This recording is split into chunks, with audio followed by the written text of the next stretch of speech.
Waiter और रसोइये की नौकरी से लेकर फैक्ट्री का चौकीदार बनने के सफर में जीवन के बहुमूल्य 16 वर्ष खर्च हो गए। अपने पिता, अपने घर और अपनों की यादें समंदर की लहरों की तरह किनारा छू लेने को बेताब हो गईं। काम की जिम्मेदारियों की उलझने, अपने भाई से मिलना, सारी यादें घर की ओर खींचने लगीं। अब आगे जानने के लिए सुनिए अंक 6। भाई को देखने के बाद घर जाने की मेरी इच्छा और भी प्रबल हो उठी। मैं जब तब इलियट साहब को अपने पैसे के बारे में याद दिलाता रहता था, पर वो हमेशा गोलमोल बात करके टाल दिया करते थे। निश्चित बात कभी भी नहीं करते थे। उनके प्रति मेरे मन में थोड़ा अविश्वास और थोड़ी चिढ़ सी पैदा होने लगी थी। मुझे लगता, जो आदमी इतनी बड़ी फैक्ट्री चला रहा हो, 5,000 रुपए भला उसके लिए क्या मायने रखते हैं। मुझे ऐसा लगने लगा था, ये आदमी मुझे टरका रहा है, मुझे पैसा देना नहीं चाहता है। फैक्ट्री क्राइसिस में चल रही थी। किसी बात पर गुस्सा होकर इलियट साहब ने एक वर्कर को फैक्ट्री से निकाल दिया था। सारे वर्कर भी उनसे चिढ़े हुए थे। वे लोग हड़ताल करने पर आमादा थे। इलियट साहब की पत्नी भी उनसे दुखी होकर संबंध विच्छेद करके चली गई थी। इलियट साहब की इसी मनस्थिति में एक दिन मैंने अपने रुपयों की बात छेड़ दी। वो एकदम भड़क कर मुझे गंदी गंदी गालियां देने लगे। गालियां मैं किसी की भी बर्दाश्त नहीं कर सकता। मुझे भी गुस्सा आ गया। मैंने फैक्ट्री की चाबियां इलियट साहब की मेज पर फेंकते हुए कहा, ये लीजिए अपनी चाबियां, मुझे नहीं करना आपका काम, कल मेरा हिसाब कर दीजिएगा। इतना कहकर गुस्से में भरा फैक्ट्री के बाहर चला आया। तैश में चला तो आया, पर बीच रास्ते में सोचने लगा, अगर इलियट साहब मेरा सामान अपने गैरेज से बाहर बीच रास्ते में फेंक दें या कुछ और बखेड़ा खड़ा कर दें तो मैं क्या करूंगा। वहां आसपास मेरी बहुत इज्जत थी। इलियट साहब अपने अक्खड़ स्वभाव के कारण कुछ भी कर सकते थे और मेरी सारी इज्जत मिट्टी में मिल जाती। मैं रास्ते में खड़ा इसी उधेड़ बुन में लगा हुआ था कि तभी अमीन साहब अपनी कार में उधर से गुजरे। उन्होंने मुझे खड़ा देखकर अपनी कार रोकी और पूछा, क्या बात है। मैंने उन्हें पूरा किस्सा बताया। वो बोले, कोई बात नहीं, तुम यहीं ठहरो, मैं अभी आता हूं। थोड़ी देर बाद अमीन साहब अपनी स्टेशन वैगन लेकर मेरे पास पहुंचे। मुझे अपने साथ लिया और इलियट साहब के गैरेज जाकर मेरा सामान अपने स्टेशन वैगन में रखवाया। फिर सामान सहित मुझे अपने घर ले आए। दूसरे दिन मैं हिसाब करने फैक्ट्री पहुंचा तो पता चला कि पूरे दिन इलियट साहब फैक्ट्री पहुंचे ही नहीं। अगले दिन मैं फिर फैक्ट्री गया, इलियट साहब उस दिन भी नहीं आए। इसी तरह 3-4 दिन फैक्ट्री जाते बीत गए, पर इलियट साहब फैक्ट्री नहीं पहुंचे। उसी दिन मुझे अमीन साहब ने बताया कि तुम्हारे चले जाने से साहब ज्यादा ही अपसेट हो गए हैं। मेम साहब पहले ही उन्हें छोड़कर चली गई। कल रात उन्होंने खूब शराब पी और नशे में अपनी बीवी का फोटो दरवाजे पर टांग कर रिवॉल्वर से कई गोलियां दागी। वो तो अच्छा हुआ किसी को गोली नहीं लगी। उसके बाद उसी हालत में दरवाजा खुला छोड़ सो गए। बिल्डिंग में बहुत हंगामा हो गया था। देखो, वो तुम्हें अपने बेटे से भी ज्यादा चाहते हैं। बेहतर होगा तुम उनसे घर जाकर मिल लो। मैंने अमीन साहब से कहा, मिल तो मैं जरूर लूंगा, मगर यही फैक्ट्री में, घर नहीं जाऊंगा। उन्होंने फिर कोई आग्रह नहीं किया। बोले, जैसा तुम ठीक समझो। अगले दिन मैं फैक्ट्री के गेट पर खड़ा इलियट साहब के आने का इंतजार करने लगा। उस दिन इलियट साहब आते हुए दिखाई दिए। वो मुझसे बुजुर्ग थे, मेरे मालिक भी थे। मैंने नमस्कार के लिए हाथ उठाते हुए कहा, गुड मॉर्निंग सर। उन्होंने नमस्कार का कोई जवाब नहीं दिया और गुस्से में हूं करते हुए झपट कर मेरी गर्दन पकड़ ली। इलियट साहब 7 फुट ऊंचे, बहुत ही लहीम सहीम इंसान थे। उनके बड़े से पंजे में दबा हुआ नाटा सा मैं किसी गिद्ध के पंजे में दबी एक चूहिया जैसा लग रहा था। वो उसी हालत में मेरी गर्दन पकड़े मुझे खींचते हुए अपने ऑफिस ले आए। मैं मन ही मन अपनी जान की खैरियत के लिए हनुमान चालीसा पढ़ रहा था। रात का किस्सा तो मुझे पता ही था। मुझे लगा गुस्से के पागलपन में यह आदमी पता नहीं मेरा क्या कर डालेगा, लेकिन वैसा कुछ भी नहीं हुआ। इलियट साहब मुझे खींचते हुए अपने ऑफिस तक ले आए। अपने दूसरे हाथ से कुर्सी खींचकर मुझे उस पर बिठाते हुए बोले, सिट डाउन। मैं चुपचाप कुर्सी पर बैठ गया। वो जाकर अपनी सीट पर बैठ गए और दोनों हथेलियों से अपना चेहरा ढक लिया। काफी देर तक वहां एक तनावपूर्ण चुप्पी छाई रही। अंत में मैंने उस चुप्पी को तोड़ते हुए उनसे पूछा, एनीथिंग रॉन्ग सर? वो थके थके कहने लगे, not anything but everything is wrong my son. सचमुच उस वक्त मुझे इलियट साहब पर बड़ी दया आई। मैंने पूछा, क्या बात है सर? वो बोले, पहले तो मेरी बीवी मुझे छोड़कर चली गई, अब तुम भी जा रहे हो। जानते हो, मैं तुम्हें अपने बेटे से भी ज्यादा प्यार करता हूं। तुम मुझे सिर्फ इसलिए छोड़कर जा रहे हो कि मैंने तुम्हें गाली दी। उसके लिए मैं शर्मिंदा हूं, मैं माफी मांगता हूं। तुम समझते हो कि मेरे पास पैसा है और मैं तुम्हें देना नहीं चाहता। मैं यहां एक विदेशी हूं, मुझे फैक्ट्री चलाने के लिए इस देश का एक पार्टनर लेना ही पड़ेगा। मेरी बीवी थी, वो मेरी पार्टनर थी और मुझे कोई चिंता नहीं थी। वो मुझे छोड़कर चली गई, मुझे दूसरा पार्टनर बनाना पड़ा। वो मुझे चीट कर रहा है। कंपनी टोटल बारोइंग पर चल रही है। पैसा लगाने वाला हर बात में टांग अड़ाता है। कंपनी की हर चीज उसके पास गिरवी है। डे टू डे वर्किंग में भी दिक्कत आ रही है। पर तुम्हें क्या, तुम क्यों सोचने लगे कि इलियट साहब पर क्या बीत रही है? उनकी बातें सुनकर मुझे अपने ऊपर बड़ी शर्म आई। इतने अच्छे इंसान पर मैंने शक किया। जिस आदमी ने मुझे इंसान बना दिया, जो मेरा गुरु है, उसे मुसीबत में छोड़कर भाग जाना चाहता हूं। मैंने कहा, I am sorry sir. Elliot साहब ने थैंक यू माय सन कहते हुए फैक्ट्री की चाबियां एक बार फिर मेरी ओर बढ़ा दी। मैंने चुपचाप चाबियां ले ली। इसके बाद उन्होंने अमीन साहब को अपने केबिन में बुलाया और उनसे कहा, अमीन साहब, कैसे भी इस लड़के को अगले महीने तक 5,000 रुपया मिल जाने चाहिए। इलियट साहब की बात सुनकर मेरी आंखों में आंसू छलक आए। वो सचमुच मुझे कितना चाहते थे। अपने वादे के मुताबिक इलियट साहब ने अगले महीने मुझे 5,000 रुपये दे दिए। जब उन्हें यह मालूम हुआ कि मैं 16 वर्षों बाद घर जा रहा हूं, तो बहुत खुश हुए। अपनी तरफ से 125 रुपये इनाम देते हुए कहने लगे, जल्दी लौट आना। मेरे पास उनके स्नेह का कोई प्रतिदान नहीं था। मैंने सीधे गांव जाने की जगह पहले अपनी बहन बहनोई तथा चाचा के पास कानपुर जाने का निश्चय किया। गुरु प्रसाद के पास उनका पता तो था ही, मैंने वो पता उससे मांग लिया। निश्चित दिन जब मैं ट्रेन पर सवार होने के लिए स्टेशन पहुंचा, तो मेरे आश्चर्य का ठिकाना नहीं रहा। मेरे खार वाले दोस्त, मेरी फैक्ट्री के कर्मचारी, यानी बंबई में जो भी मेरा घनिष्ठ था, मुझे स्टेशन पर विदाई देने आया हुआ था। पहली बार मुझे ज्ञात हुआ, इस अजनबी शहर में भी मुझे प्यार करने वाले इतने लोग मौजूद हैं। ऐसा महसूस हो रहा था कि स्टेशन पर मौजूद हर व्यक्ति सिर्फ मुझे ही विदाई देने के लिए आया हुआ है। उन दिनों उत्तर भारतीयों में एक अनूठी परंपरा हुआ करती थी। सारे के सारे उत्तर भारतीय अपने मुल्क, अपने घर परिवार से हजारों मील दूर साधन के अभाव में परदेश कमाने आते थे। बेचारे 1 रुपया कमाते तो 12 आने घर भेजते। अपना पेट काट काट कर 4 आने में अपनी गुजर बसर करते। जब कभी सालों बाद कोई अपने परिवार से मिलने जाता, तो उसके सारे परिचित उसे विदाई देने आते। यही विदाई होती हर व्यक्ति की।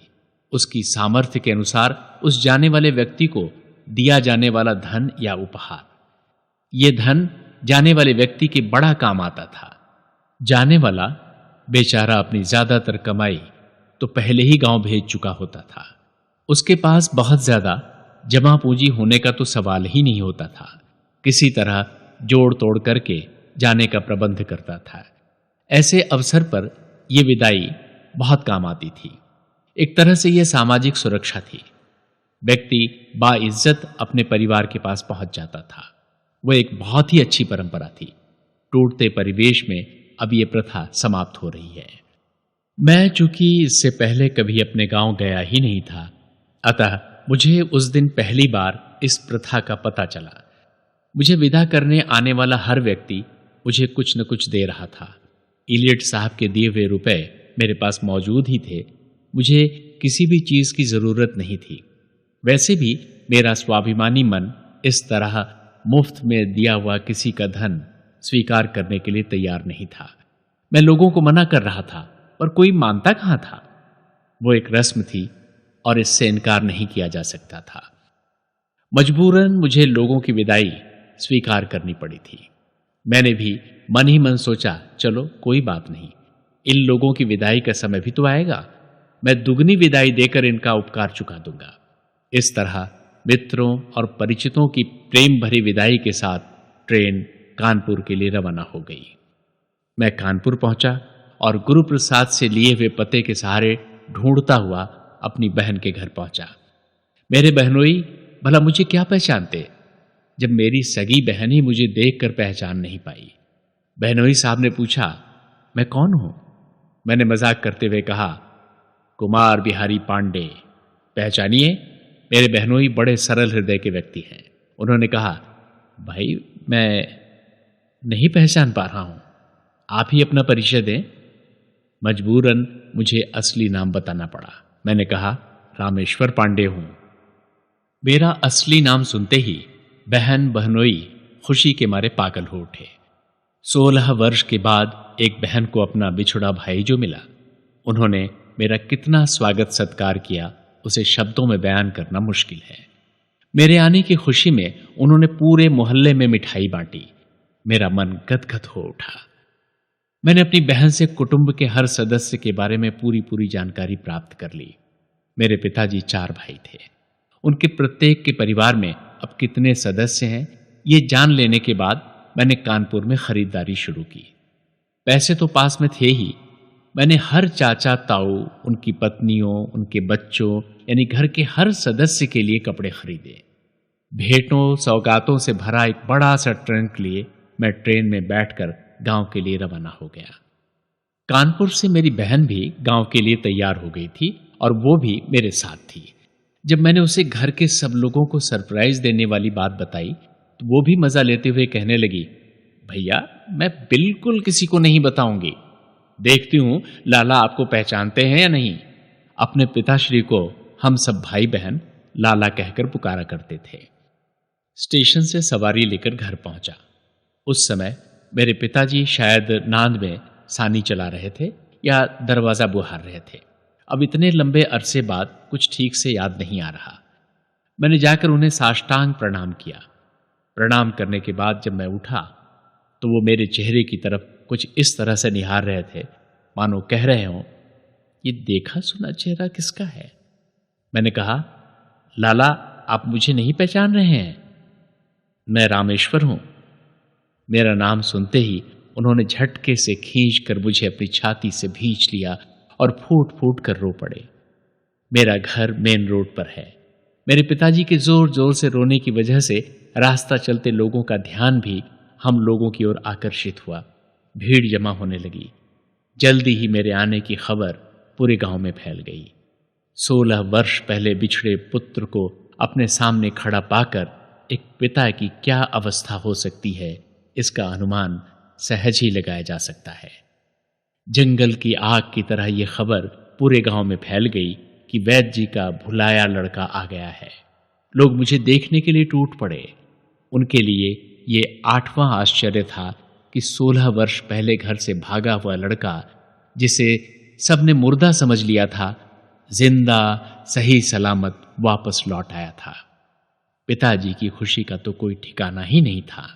उन्होंने मेरे आने की खुशी में बैंड बुलवाया, जो पूरे दिन दरवाजे पर खड़ा बाजा बजाता रहा। पूरे गांव भर में मिठाइयां बंटवाईं। जब ये धूमधाम खत्म हुई तो मैंने अपने चाचा ताऊ और उनके परिवार के हर सदस्य के लिए लाए हुए कपड़े उन लोगों को दिए। पूरे गांव में मेरी वाह वाह हो गई। अपने परिवार के ही सब सदस्यों के लिए कपड़े ले जाना कठिन बात थी। मैं तो अपने परिवार के साथ साथ पूरे खानदान के हर सदस्य के लिए कपड़े लेकर गया था। हालांकि वाहवाही लूटना मेरा उद्देश्य नहीं था। ये तो मैंने अपना कर्तव्य समझकर किया था कि इतने वर्षों बाद घर जा रहा हूं, सबको कुछ न कुछ देना चाहिए। और मां नारायणी की कृपा से इलियट साहब ने पैसे भी दे दिए थे। मतलब ये कि पूरे गांव में मेरी धाक जम गई। लोग मुझे खूब पैसे वाला आदमी समझने लगे थे। गांव पहुंचते ही मैं 16 वर्ष पीछे चला गया। मेरा गांव छोड़कर जाना कल किसी बात लगने लगी थी। वही पेड़, वही खेत, वही बावड़ी तालाब जिनमें मैं डुबकियां मार मार कर तैरा करता था। हर वक्त खींच खींच कर मुझे अपने पास बुलाते। मैं हर समय अपने बिछड़े हुए वो पल उनके सतत संपर्क में रहकर वापस लाना चाहता था। कभी खेतों में हुरहा भुना जा रहा है, तो कभी तैराई चल रही है, तो कभी खेत में काम कर रहा हूं।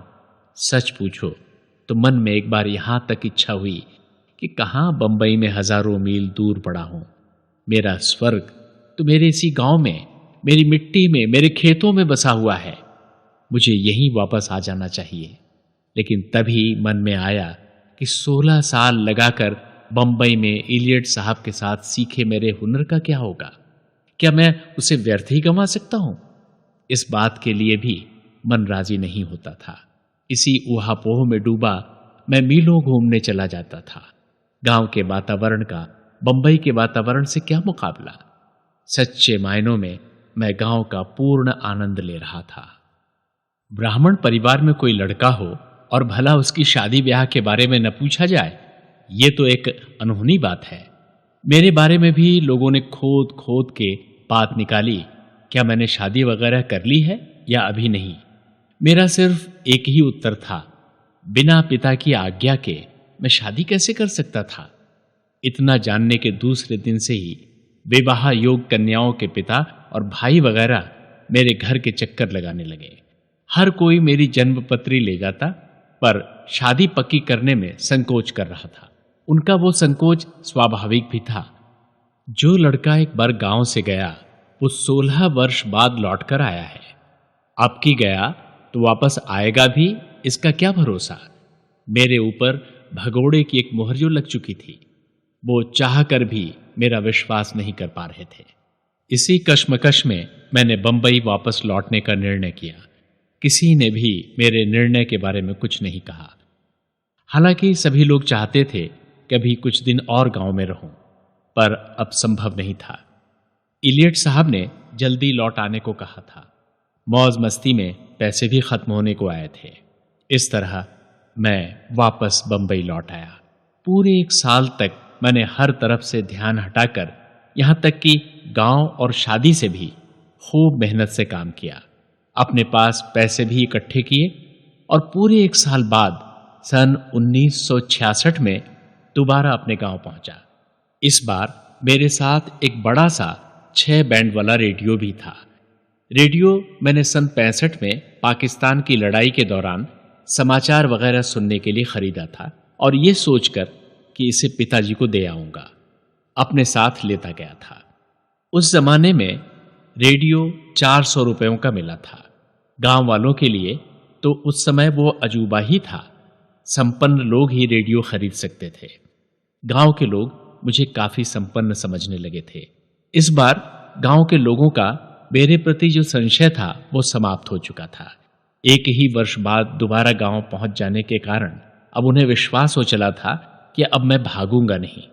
इस बार जो भी लोग मेरी शादी के लिए आते, गंभीरता पूर्वक बात करते थे। इस बार एक दूसरी समस्या उठ खड़ी हुई। जो भी लड़की वाला शादी के इरादे से पिताजी के पास बात करने आता, पिताजी उससे दान दहेज की सौदेबाजी शुरू कर देते।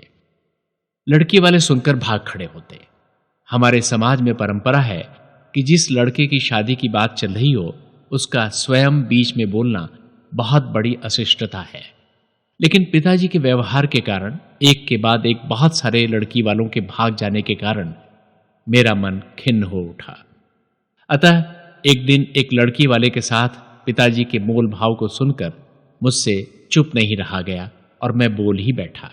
मैंने कहा, देखिए, मुझे दहेज के नाम से भी नफरत है। मैं जिस लड़की से शादी करूंगा, ना तो उसके घर वालों से कुछ खर्च करवाऊंगा और ना ही मैं खुद कुछ खर्च करूंगा। दूसरी शर्त यह है कि मैं लड़की को अपने साथ बंबई ले जाऊंगा। अगर आपको मेरी ये शर्तें मंजूर हैं तो ठीक, नहीं तो जाने दीजिए। मेरा इतना बोलना था कि पूरे गांव में यह खबर फैल गई कि लड़का तो खुद ही अपनी शादी की बात करता है। लेकिन लड़की के भाई को मेरी ये दो टूक बात शायद काफी पसंद आई। वो अपनी बहन की शादी मेरे साथ करने के लिए तैयार हो गया। मेरे पिताजी को ये बात बहुत बुरी लगी थी। उन्होंने गुस्से में कहा, ठीक है, तुम्हारी जो मर्जी वही करो, पर मैं शादी में एक भी पैसा नहीं लगाऊंगा। असल में पिताजी चाहते थे कि जो रकम वो दहेज में ले उसी से मेरी शादी कर दें और उन्हें अपने पास से कुछ भी खर्च न करना पड़े। उनका ये असहयोग मेरे लिए समस्या खड़ी कर रहा था। मैं जितना रुपया अपने साथ ले गया था वो खर्च होते होते इतना नहीं बचा था कि उसमें शादी निपट पाती। अब चूंकि शादी पक्की हो गई थी, इसलिए रुपया मुझे ही खर्च करना जरूरी हो गया था। ये बात लोगों को भी मालूम हो गई। उनको लगने लगा था कि जितना धनी वो लोग मुझे समझते थे, वास्तव में मैं उतना धनी था नहीं। ये बात उड़ते उड़ते शायद लड़की के घर वालों तक भी पहुंच गई थी। वैसे भी गांव में उन लोगों की प्रतिष्ठा के सामने हमारी खुद की प्रतिष्ठा कुछ भी नहीं थी। पिताजी एक मामूली काश्तकार थे और वो लोग जमींदार। इन सारी बातों को जान लेने के बाद भी लड़की के भाई ने मेरे अंदर न जाने कौन सा गुण देखा कि अपनी बहन की शादी मेरे ही साथ करने पर अड़ा रहा। मैंने अपनी स्थिति बताते हुए बंबई के इष्ट मित्रों से रुपए मंगवाए।